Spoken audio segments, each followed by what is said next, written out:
अब इसको सॉल्व कर लीजिएगा। अब इसको सॉल्व करने के बाद 75 divided by 100 multiplied by 3.6 into 10 की पावर 4, तो बच्चों ये के एंड बी निकला। अब अगर आप के की जगह पर हाफ mv स्क्वायर लिखेंगे तो 75 अपॉन 100 इंटू 3.6 इंटू 10 की पावर 4 देखते जाओ, तो v स्क्वायर की वैल्यू क्या हो जाएगी? v स्क्वायर की वैल्यू हो जाएगी 75 इंटू 2 इंटू 3.6 इंटू 10 की पावर 4 डिवाइडेड बाई 100। v की वैल्यू निकालनी है, अंडर रूट कर दीजिए, आपका 10% आंसर आएगा। अरे सॉरी 100% आंसर आएगा। सॉल्व कर लीजिए इसको। तो ये 75 दूनी 30, 15 छक्का 90, 0 से 9, 15 3 45, 3 54, 36 दूनी 72 और 50।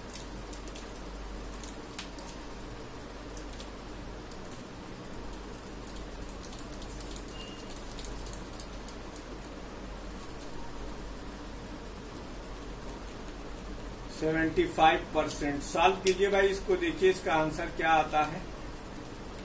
आपकी बुक कह रही है 300 आ रहा है, तो 2 जीरो तो वहां से कट गया और ये हो गया 36 दूनी 72।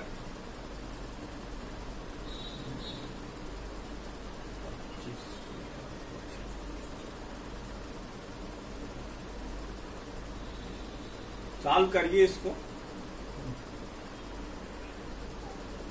देखो इसमें हम एक टर्म नहीं लिख पाए, यहाँ भूल गए हम लिखना है m की वैल्यू, यानी मास जो है, मास कितना है बेटा? मास 60 किलोग्राम है। मास कितना है? 60 किलोग्राम। अब सॉल्व करो, अब इसकी वैल्यू आपकी आ जाएगी। तो वीडियो को पॉज करके इसे पहले नोट कर लीजिए। तो यहाँ b की वैल्यू आप देखेंगे 30 मीटर पर सेकेंड आ जाएगी। ठीक है, ये हुआ आपका क्वेश्चन नंबर 4। ये हुआ आपका क्वेश्चन नंबर 4। अब इसके आगे और कितने सम बचे हैं? इसके आगे 2 सम और बचे हैं, वो मैं आपके लिए छोड़ रहा हूं। अगर वो आपसे नहीं हो पाया तो मुझसे वीडियो में पूछ लीजिएगा। आइए इसी में स्टार्ट करते हैं। मशीन चैप्टर का नाम है मशीन। ये आपका फाइनल चैप्टर आ गया इस सिलेबस का, जो आपको मैंने हाफ ईयरली के लिए असाइन किया था। Machine, machine, what is machine? Machines क्या है? Chapter 3 machines.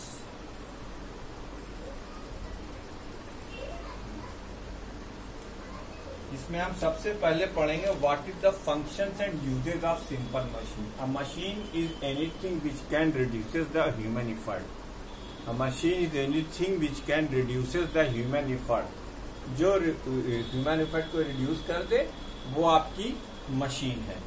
तो functions and uses of simple machine. सबसे पहले हम पढ़ेंगे functions and uses of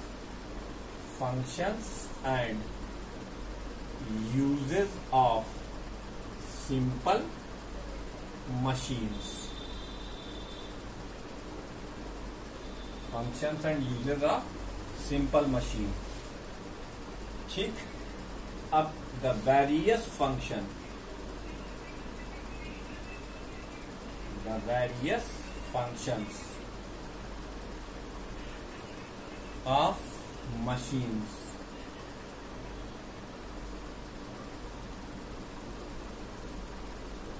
are useful to us in following 4 ways. Are useful to us in following 4 ways. हम machine को 4 तरीकों से यूज कर सकते हैं। Following 4 ways। ठीक है, जैसे in lifting a having load, in take a rolls, in lifting heavy load, in lifting heavy load by applying less effort. क्या? Less effort. तब ये क्या होता है? That is as a force multiplier. अभी आप चारों फंक्शंस लिख लीजिए, फिर हम आगे आपको बताते हैं कैसे कैसे ये यूज होता है. जैसे आप एक जैक से एक कार को उठाते हैं, कार का वजन देखिए और अपना वजन देखिए. बहुत मोटे होंगे तो 80-90 किलो के होंगे, और आपकी कार मिनिमम होगी तो 2000 किलो की होगी. तो आप 2000 किलो की कार को उठा रहे हैं, 2000 किलो की कार को उठा रहे हैं, उसके लिए आपने एक जैक लगाया हुआ है. तो जैक से क्या होता है? जैक आपके फोर्स को, जो आप फोर्स अप्लाई कर रहे हो, उसको कई गुना बढ़ाकर रजिस्टिव फोर्स यानी कार के वेट के ओवरकम आ जाता है और कार को वो ऊपर की तरफ उठा देता है. एक तो ये हो गया. जैसे आप हाथ से मिट्टी खोदना चाहो तो नहीं खोद सकते हो, लेकिन अगर वही आपके पास एक एंगल वाला फरसा हो, उसे ऐसे डालकर ऐसे आप मिट्टी निकाल सकते हो. तो ये क्या हुआ? फोर्स मल्टीप्लायर हो गया. Wheelbarrow use carry the load. ठेले पर आपने देखा ही होगा, लोग सामान खींचते हैं. वही सामान अगर आपसे कंधे पर रखकर खींचने के लिए कह दिया जाए तो आपको बहुत ज्यादा ताकत लगानी पड़ेगी. तो मशीन का एक फायदा क्या होता है? वो फोर्स मल्टीप्लायर की तरह होता है, यानी आपके अप्लाई इफर्ट को कई गुना बढ़ा देता है. इसलिए वो क्या है? Force multiplier. अब दूसरा इसका वो देखा जाए. दूसरा बी क्या? इन changing the point of application. In changing the point of application. In changing the point of application of effort to a convenient point.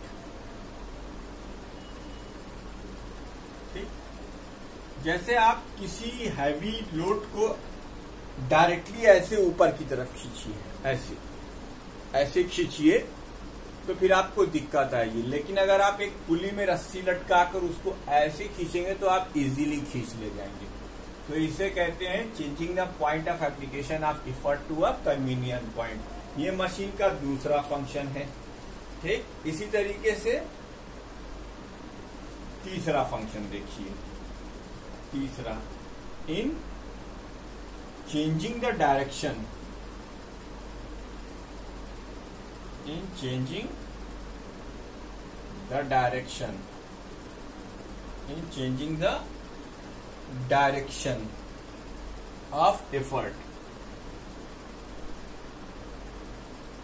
In changing the direction of effort to a convenient direction.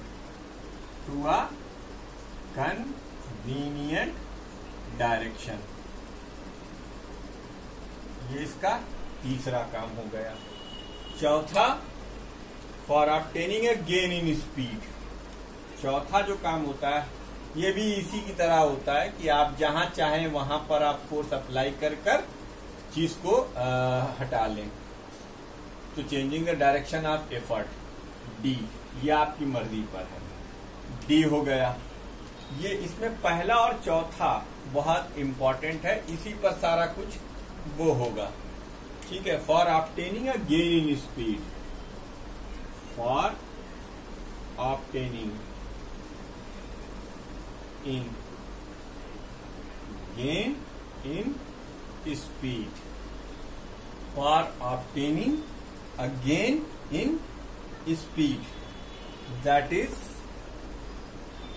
a greater movement of load by a smaller movement of effort. That is a greater movement of load by a smaller effort. ठीक, ये चार काम होते हैं machine के. इसमें ए और D जो है वो हमारे बहुत काम का है. इसी पर देखिएगा आप, अभी बहुत कुछ चलेगा. तो वीडियो को पॉज कर ये मशीन के चार काम लिख लीजिए. एक बार फिर से दोहरा दूं. मशीन ह्यूमन इफर्ट को रिड्यूस करने में यूज की जाती है। जो आपके लेवल पर हमें मशीन पढ़ानी और डिस्कस करनी है, उस मशीन के 4 फंक्शंस हम कंसीडर करते हैं। किसी हैवी लोड को उठाने के लिए लेस एफर्ट लगाने में, अपने एफर्ट की पॉइंट ऑफ एप्लीकेशन को एक कन्वीनियंट जगह पर शिफ्ट करने में, डायरेक्शन ऑफ इफर्ट को एक कन्वीनियंट डायरेक्शन में चेंज करने में, या फिर किसी बहुत ज्यादा तेज चीज को भगाने में और कम एफर्ट की सहायता से। Gain in speed, force multiplier, changing of point of application and changing of direction of effort to a convenient direction. These are the 4 simple functions, है ना, useful to us in our daily life at your level. I am not going to discuss here the machine of engineering. वो एक बहुत ही interesting लेकिन बड़ा ही लंबा process है। तो अब मशीन को डिफाइन करने का टाइम आ गया है। इसे नोट कर लीजिएगा और अपने दिमाग में लोड कर लीजिएगा कि मशीन के 4 काम होते हैं: फोर्स मल्टीप्लायर, स्पीड गेनर, है ना, एफर्ट की डायरेक्शन को एक जगह से दूसरी जगह बदल देना, और पॉइंट ऑफ एप्लीकेशन को एक जगह से दूसरी जगह बदल देना। तो बच्चों, what is a machine? A machine is a device by which, अब मशीन की डेफिनेशन, मशीन क्या है?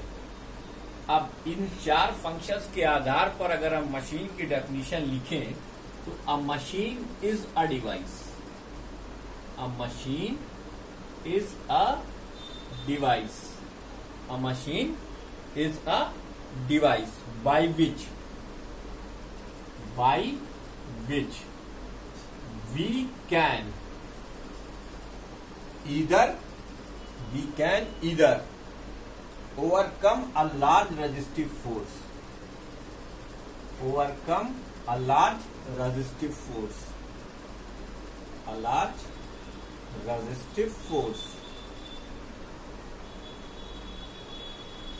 large resistive force या और load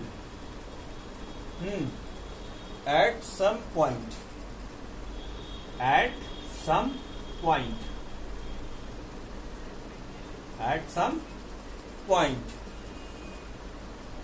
by applying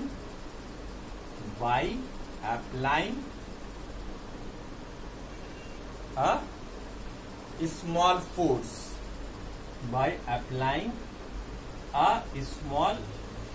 at a convenient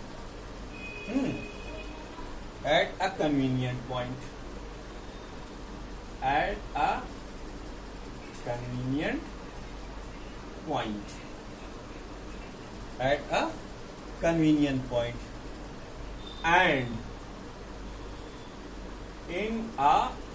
and in a desired direction, or by which we can gain in speed. ये machine की definition है। Machine is a device by which we can either overcome a large resistive force or load at some point by applying a small force at a convenient point and in a desired direction, or by which we can gain in speed. That device is known as machine. ये machine की definition हो गई। अब technical terms related to machine. अब machine को पढ़ना है तो उससे रिलेटेड कुछ टेक्निकल टर्म्स हमें मालूम होने चाहिए। Technical terms related to machine से रिलेटेड कुछ टेक्निकल टर्म्स। इसमें नंबर 1 है लोड। द रेजिस्टिव और opposing force.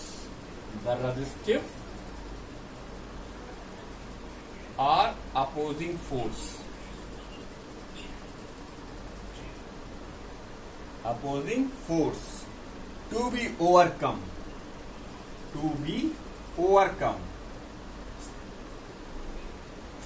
by a machine. इसको जनरली हम एल से लिखते हैं, ये लोड है। इसमें दूसरा टर्म है एफर्ट। दूसरा टर्म क्या है? एफर्ट। एफर्ट क्या होता है भाई? एफर्ट क्या है? The force applied on the machine. The force applied on the machine. The force applied on the machine to overcome the load. To overcome the load. जो ऊपर आपका लोड है, इसको ओवरकम करने के लिए जो आप एफर्ट लगाते हो उसे आप फोर्स लगाते हो उसे आप एफर्ट का नाम देते हो। तो एक हुआ लोड, दूसरा हुआ एफर्ट, तीसरा हुआ मैकेनिकल एडवांटेज। तीसरा जो टर्म है वो हमारा वो है मैकेनिकल एडवांटेज। हमारा फायदा क्या है वो देखना है। ये बताता है कि कितना फायदा किस फोर्स को कहां लगाने से होगा। इसकी डेफिनेशन बड़ी सीधी सी है, the ratio of load to effort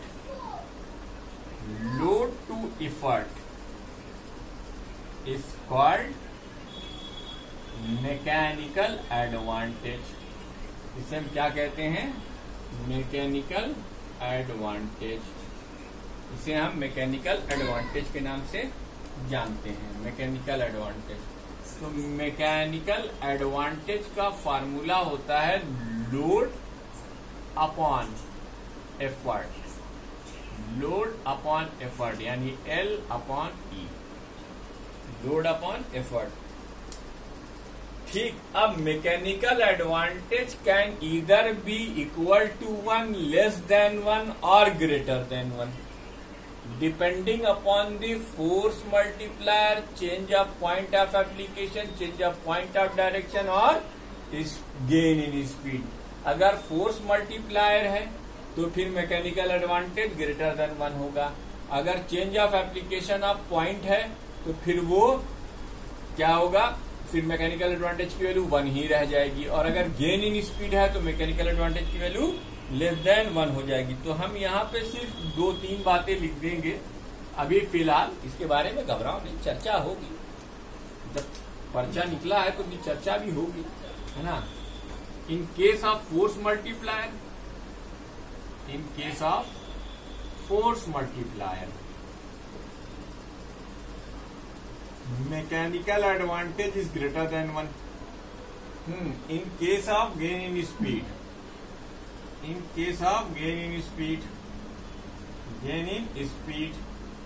mechanical advantage is less than 1।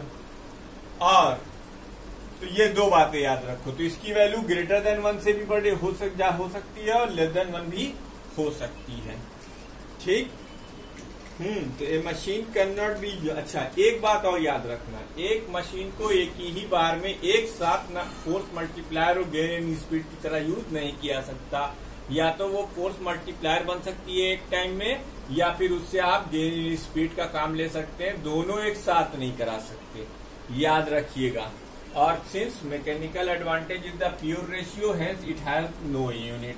यहां पर ये भी मेंशन कर दूं, since MA is pure ratio. Pure ratio का मतलब डिनोमिनेटर और डिनोमिनेटर दोनों में सेम नेचर की फिजिकल क्वांटिटी लिखी हो तो फिजिक्स में उसे प्योर रेशियो कहते हैं। और प्योर रेशियो की कोई यूनिट नहीं होती। Since mechanical advantage is pure ratio, hence it has no unit. तो ये था तीसरा टर्म। एक था लोड, दूसरा था एफर्ट, तीसरा था मैकेनिकल एडवांटेज। वीडियो को पॉज कर इसे पूरा नोट कीजिए। मशीन की definition, technical terms related to machine. हम खाली मशीन की डेफिनेशन मिटाएंगे और वेलोसिटी रेशियो भी कर देंगे। ठीक है, वेलोसिटी रेशियो भी सीख लो। What is velocity ratio? तो वेलोसिटी रेशियो क्या है भाई? चौथा टर्म है ये, velocity ratio.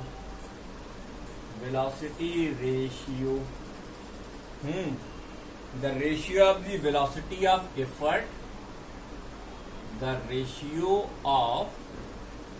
velocity of effort